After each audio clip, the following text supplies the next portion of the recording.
additions, corrections, or notes? If not, do we have a motion to approve?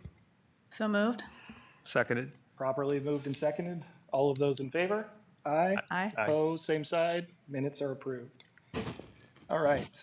Michelle, did we have anybody for lobby visitation? No, we do not. Thank you.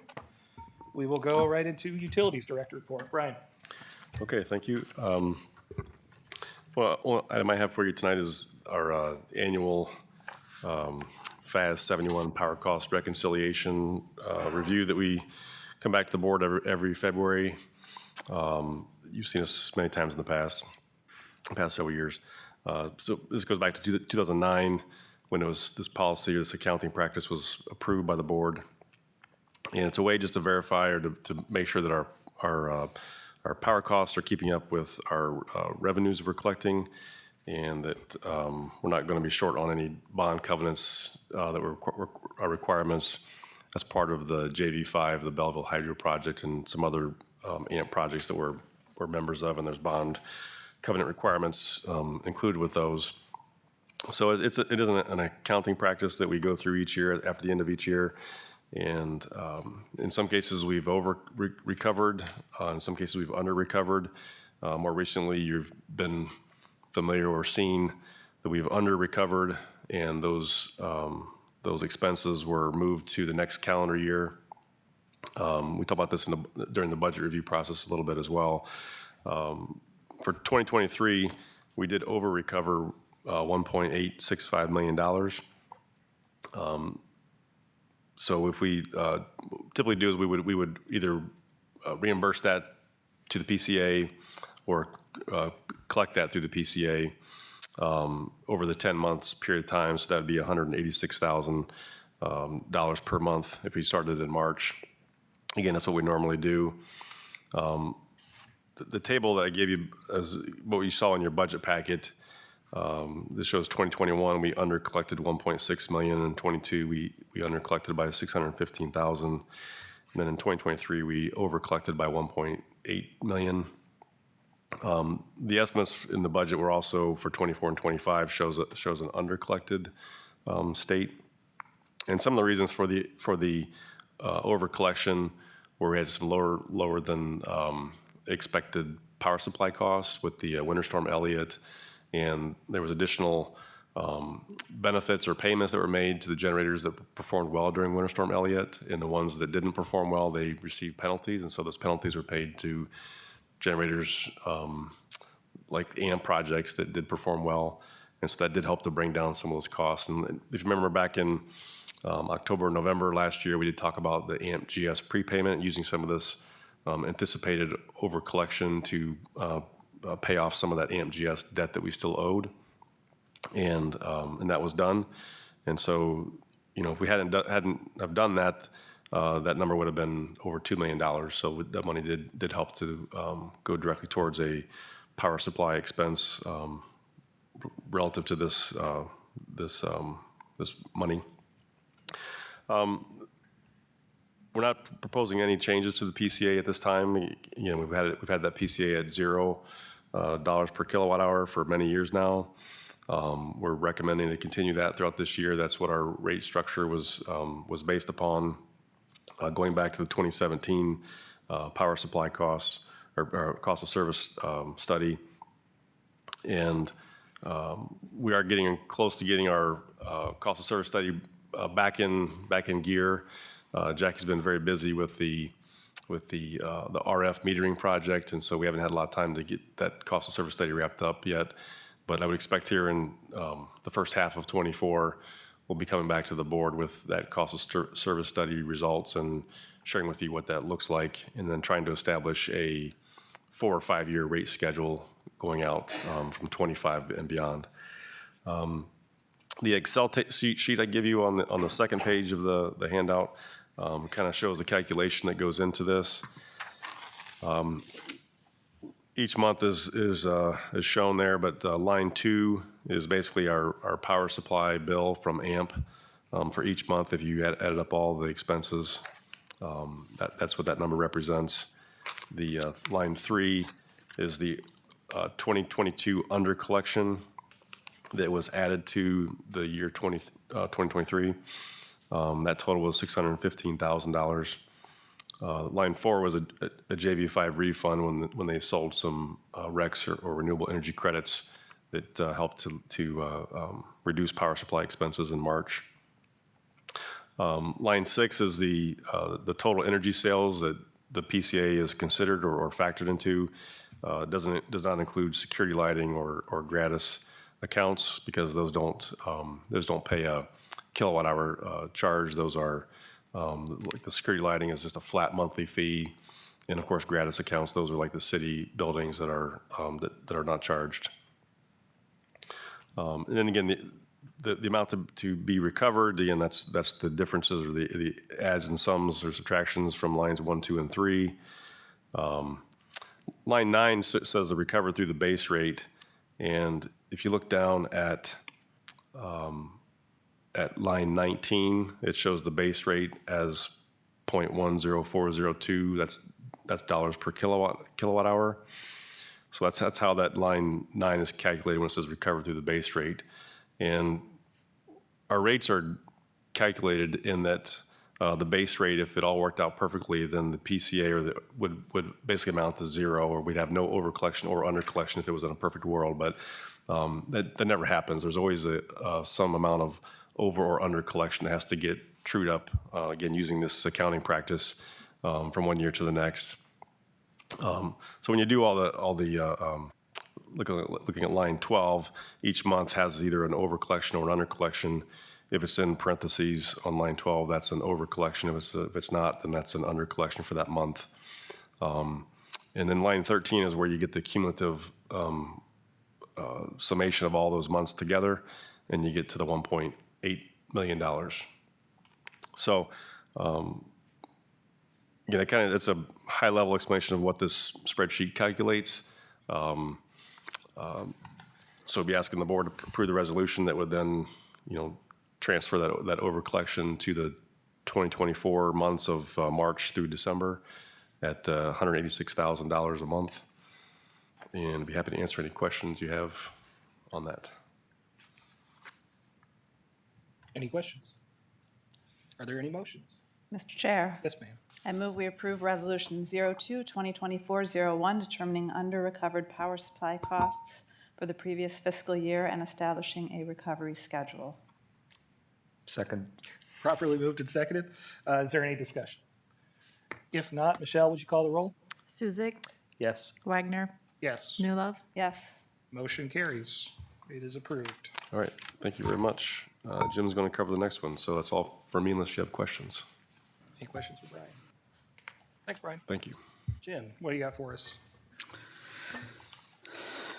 Good evening. I want to talk about the AMP Northern Power Pool Agreement. I guess I'll start off by saying you've probably heard us talk about PJM before, who schedules the power and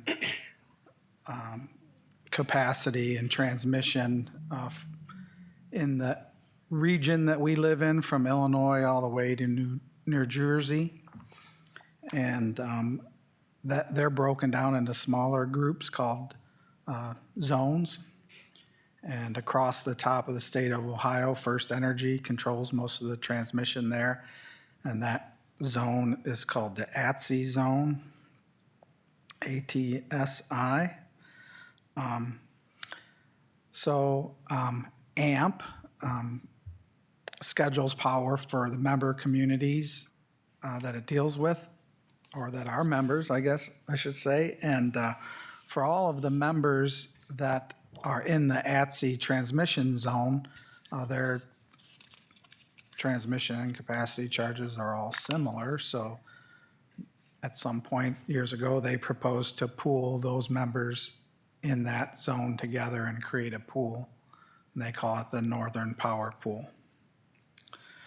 It's been going since about 2011, maybe. Or at least the last time the agreement was updated was 2011. But since that time, PJM has had new charges, new credits, and the way they handle all of those things. So AMP felt it was time to amend the agreement for the Northern Power Pool to include those new charges and credits. So what we're asking for today is authorization for the utility director to sign that agreement and then also act as the authorized representative for any voting on pool matters going forward.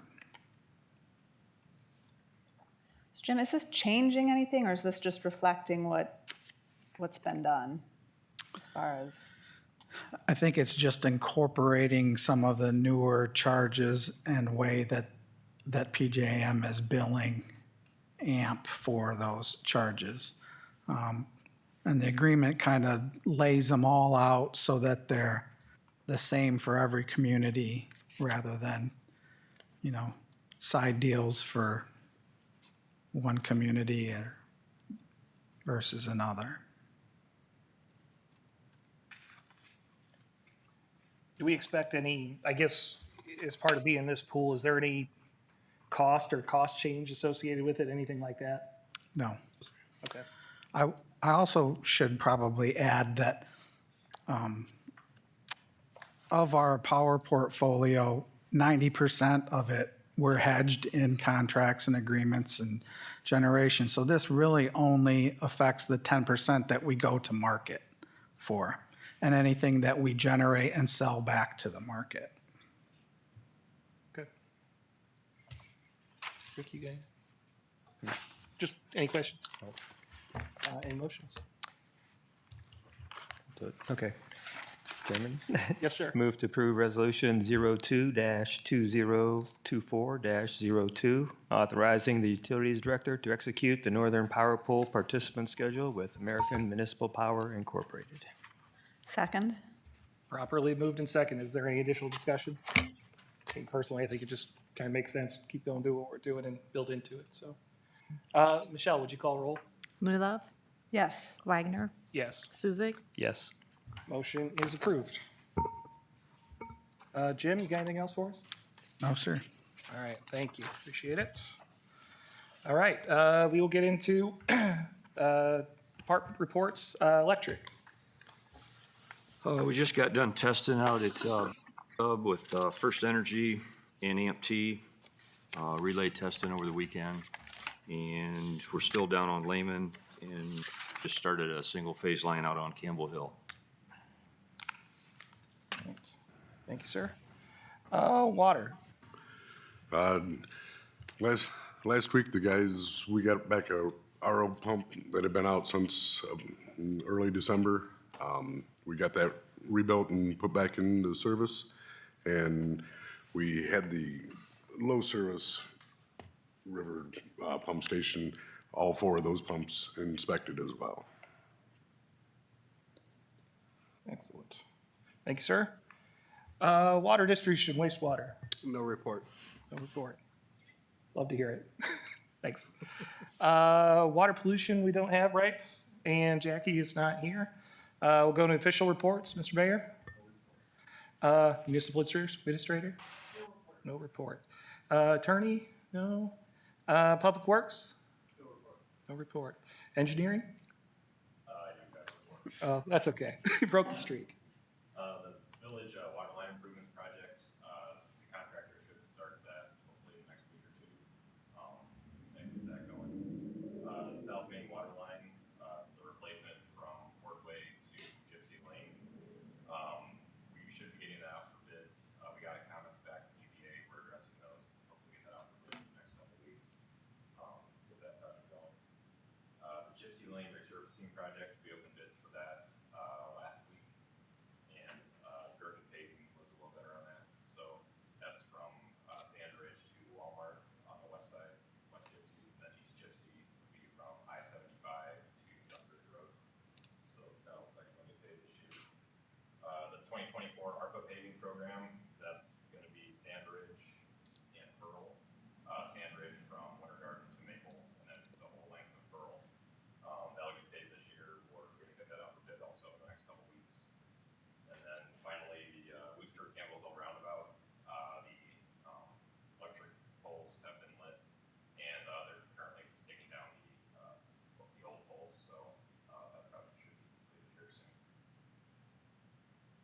Excellent. Thank you. All right, I don't see Amanda, no? Okay. Council member reports. Board member reports, no? Anything new? Any unfinished business? If not, do I have a motion to adjourn? So moved.